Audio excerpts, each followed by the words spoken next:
Hey, what's going on everybody? It's Wilhelm Scream, and welcome back to another day in Destiny 2 for some more Destiny 2 news and Beyond Light, very soon to be Season of the Chosen Intel.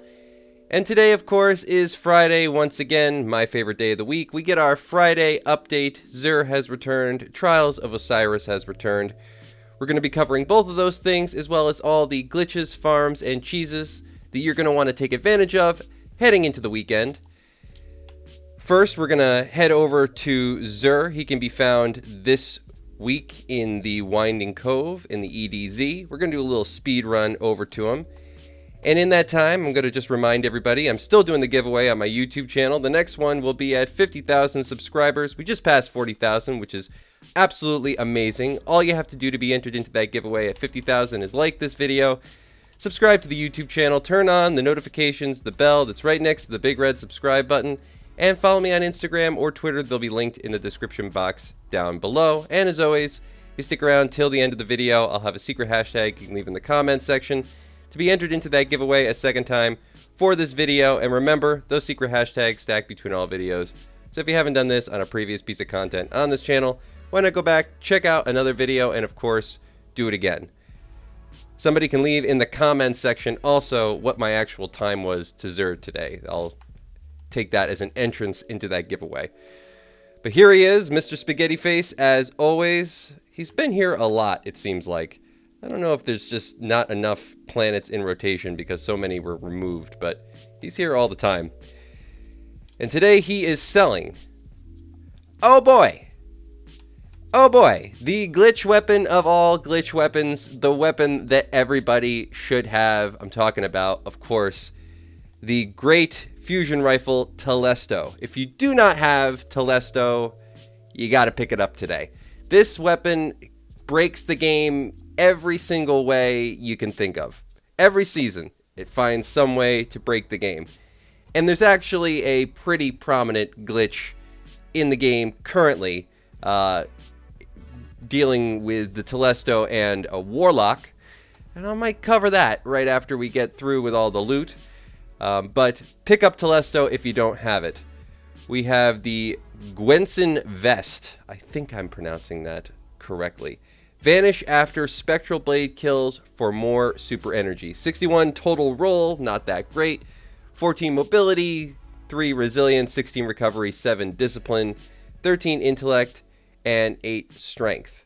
This is chest armor for the Hunter class. We have the Severance Enclosure. I think I'm pronouncing that correctly. Hopefully, fingers crossed. With a 59 roll, absolutely abysmal roll. This is another chest armor for the Titan class. Powered, melee kills, and finishers unleash explosions. Never really played with this, to be honest. Might be something worth picking up just to have it in my cache for later on. Maybe I can get some better rolls on it, because this one is pretty garbage. 14 mobility, 7 resilience, 9 recovery, 18 discipline, 9 intellect, and 2 strength for 59 total. Kind of blah on both of these. And then we have a pretty great exotic, though it's not a good roll. We have the Sunbracers, Gauntlets for the Warlock class. 61 total roll, all kind of low this week, but I think it makes up for the fact that, well, Telesto makes up for the fact that all of these are kind of low. We have a 11 mobility, 16 resilience, 3 recovery, 15 discipline, 10 intellect, and 6 strength. Solar Grenade burns longer, melee kills restores them. So you can do some pretty interesting builds with the Sunbracers. Overall, not great when it comes to armor, but like I said, I think having Telesto more than makes up for it. This is one of the weapons that everybody has to have. Just period. And if you're a Warlock, oh man, you got to have it. We, of course, have our exotic Ingram for the week, and we have the exotic Cipher quest for XUR. Remember, if you have an exotic Cipher, you will not be able to pick this up. Also, just keep in mind that next season, I believe all the armor here will be increased to, I don't know what exactly the level cap, well, I know the level cap will be 1310. That's as far as base armor goes, not including your artifact. So I'm assuming that all XUR armor will probably be selling once you reach the soft cap of, I think it's going to be probably 1300, because it's usually 10 below where the hard cap is. So all this armor will be being sold for about 1300 power. Keep that in mind, because XUR, like I like to reiterate every week, is one of the few places where you can actually buy armor at the cap of your main character for a secondary character. So this gives you a pretty good power bump if you're trying to level up more than one character every season. And I would encourage people doing that, because the benefits of having more than one character close to or at the level cap, even the soft cap, really pays dividends as you go through the season. Definitely pick up the Telesto. I will cover a glitch with this weapon, but first, let's just talk about Trials of Osiris, which is the other thing, which is of course returning this weekend. The map this week is Burnout, which is the one on Mercury. It's the revamped Mercury map. No glitches as far as I know on that map, although I'm sure somebody will prove me wrong. Don't know the wins rewards for this particular Trials of Osiris this weekend yet at the time of making this video, but look in the description box down below, because by the time I post this, I'm sure they'll all be known and I will list them there. That's for 3 wins, 5 wins, 7 flawless, and the mod. We also have Iron Banner this week. A thing that you might want to keep in mind when it comes to Iron Banner bounties is that if you're close to 1260, close to the hard cap on power, you might want to hold off on turning those in, because if you're below 1260, say you're in that like 1255 area. Right now, if you're 1255 and you turn in all your bounties, you're only going to get a 2 power bump from each one of those rewards. But if you hold off on them until after next season actually launches, after Season of the Chosen launches on Tuesday, those will be increased to 5 power per bounty. So you might want to hold off on turning in your bounties. You might want to hold off on turning in any pinnacles, just because who knows? Sometimes they change up how those things work, but usually you can get some good rewards you can just sort of hold over and then increase your power later on once the season drops. That works with powerful pinnacles, even the tier 1 powerfuls. A great place to kind of hold off on those is get the bounties done for the vendors and then turn them in after the season launches. So plenty of ways you can kind of farm up a little bit of power for the next season. One major thing that I'm very curious to see how it's going to work is this, the Harbinger quest. I don't know if this is going to award Pinnacle gear next season. Obviously, it will be here, and we will be able to still farm Hawkmoons from it. But a big glitch associated with this particular quest is that you can actually delete a character and continually do this, thereby continually getting a Pinnacle piece of gear, as well as Hawkmoon rolls, which tend to drop close to your power. I think they actually, I don't know if they still drop above your power, but they were dropping along the same lines as Pinnacles. I think that might have been changed, but in either case, you can still get a Pinnacle on each character you do this on every week. But it's not limited to 3 runs per account. So if you delete a character, you can actually do this over and over again. And if you have 2 of the same characters, for example, if you have 2 Warlocks, you can essentially just transfer all your high-end gear over to your second character of the same class fairly simply. Just by, you could use one of the third-party apps, or you could just go through your vault if you want to do it that way. But it's a fairly simple process. And then you'll have that character at your new power cap. You can then go and do the Pinnacle again, and you'll get another Pinnacle drop based on that power cap. So you can continually just farm up over and over again. If they don't change this, I don't think there's going to be a faster way to power level to the new hard or soft cap 13 or 1310 next season. I think this is going to be the fastest method. That's if they don't change anything. But keep it in mind, this is going to be the first thing that I look at next season.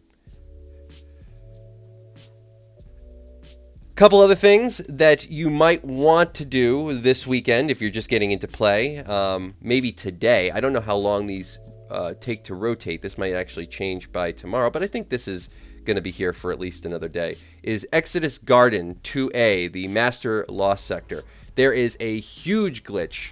Not only is this a fast Legendary Lost Sector to do, but there's a huge glitch that lets you bypass a majority of it. I talked about this in a previous video. You can get out of the map and literally just kind of move over sections of this particular Legendary Lost Sector. Makes the whole thing even quicker. And the boss is fairly easy. There's actually a very easy cheese for the boss that lets you get through a wall that you can actually shoot through. Nobody can do damage to you. I've talked about it in previous videos, but if you're looking to farm out some of the new exotics that were launched in Beyond Light, maybe you haven't picked them all up yet, this is a good place to do it.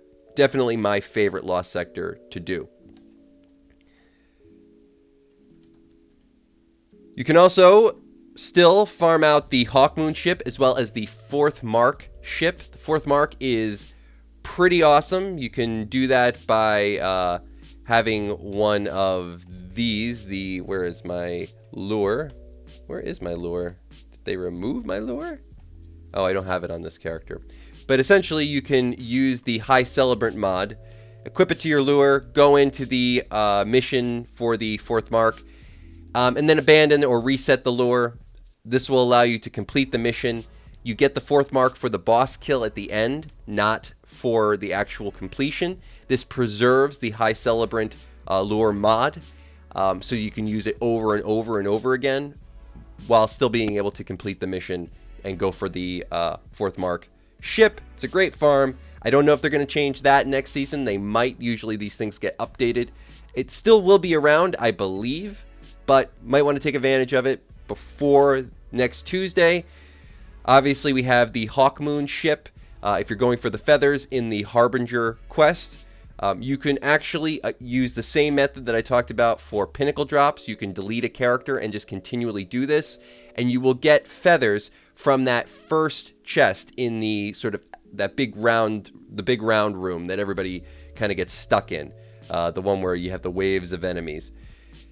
That room, there's actually a fairly easy way to glitch up. I've talked about it in another video that will be linked. You can actually get sort of above the map in a certain place. It makes it a lot easier if you're doing it solo. But the great thing about that is that chest, I think, rewards you like 7 feathers. So if you're not interested in running through the entire thing or even going to the final boss, again, you can just delete a character, go back in, get that first chest, and you can continually do that as many times as you want to get the feathers for the Hawkmoon ship.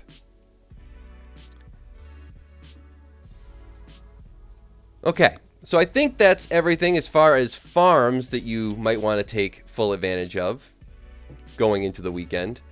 Let me just head over and snag, let's see what's cheaper, a Telesto out of my collections. Where is Telesto? Telesto, there it is, right in the middle.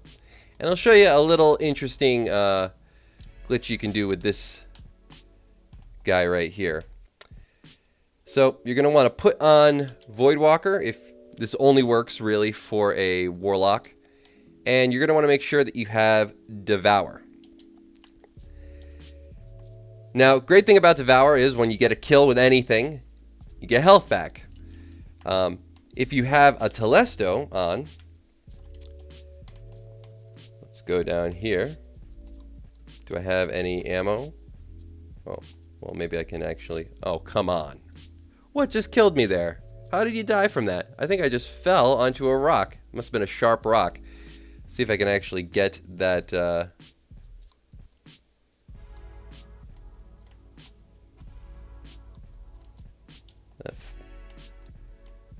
flag here. Maybe I can get some ammo. Drop some special ammo for me, guys. Please? There we go. Alright, let's just head over away from this crazy battle. Alright, so once my Warlock grenade is completely recharged, I'll show you what to do here. Now you can use this in different circumstances, but this is essentially the Telesto Devour glitch. I don't know if anybody's ever seen this before, But it's pretty interesting. What happens is if you get Devour running and you fire some of these guys at the ground and you shoot them, you get your health back. Devour won't reset, but you do get your health back. So let's try this again. Let me just take a little bit of damage. Come on, hit me with something, guys. Hit me. There you go. All right. Oh, of course, now I don't have my grenade. We'll get this test running properly in just 1 second. Need the right level of damage as well as grenade energy.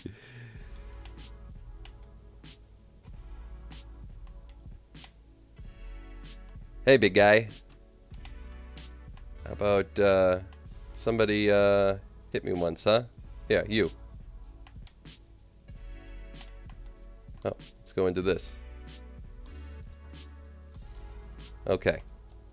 So I'm going to proc that, shoot that at the ground, give it a shot, and I will get my health back. Nothing is being cooperative as far as being able to display this properly right now. But believe me, it works. You can shoot the guys at the ground, shoot the little things. What are these called? I don't even know what they're called. But you can shoot them at the ground and then shoot them with another weapon. You get your health back. So long as Devour is still running. Beyond that, Telesto is just a great weapon to have. It's great for trials. It just is one of those things that everybody is hesitant to go up against. You never know when you're going to walk around a corner and find one of these things just sitting there waiting to blow you up. And that is going to be it for all the information for this week. The final XUR before Season of the Chosen. I am so excited to bring you guys all the new stuff heading into next season. I'm so excited to play the next season. Looks like it's going to be pretty awesome. Big changes in the weapons meta. I'm very curious what's going to be sticking around. This is the first season where we will have previous season activities, that is the Wrathborn hunts in this case, still around.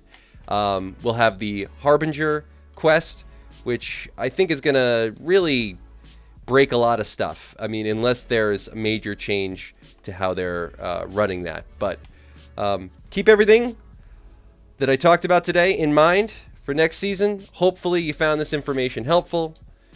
Hopefully you have a good weekend. And for the secret hashtag, you can leave in the comment section today. Leave a hashtag BeyondLight or a hashtag XUR or a hashtag Season of the Chosen or a hashtag Spaghetti Face. I sometimes forget that one.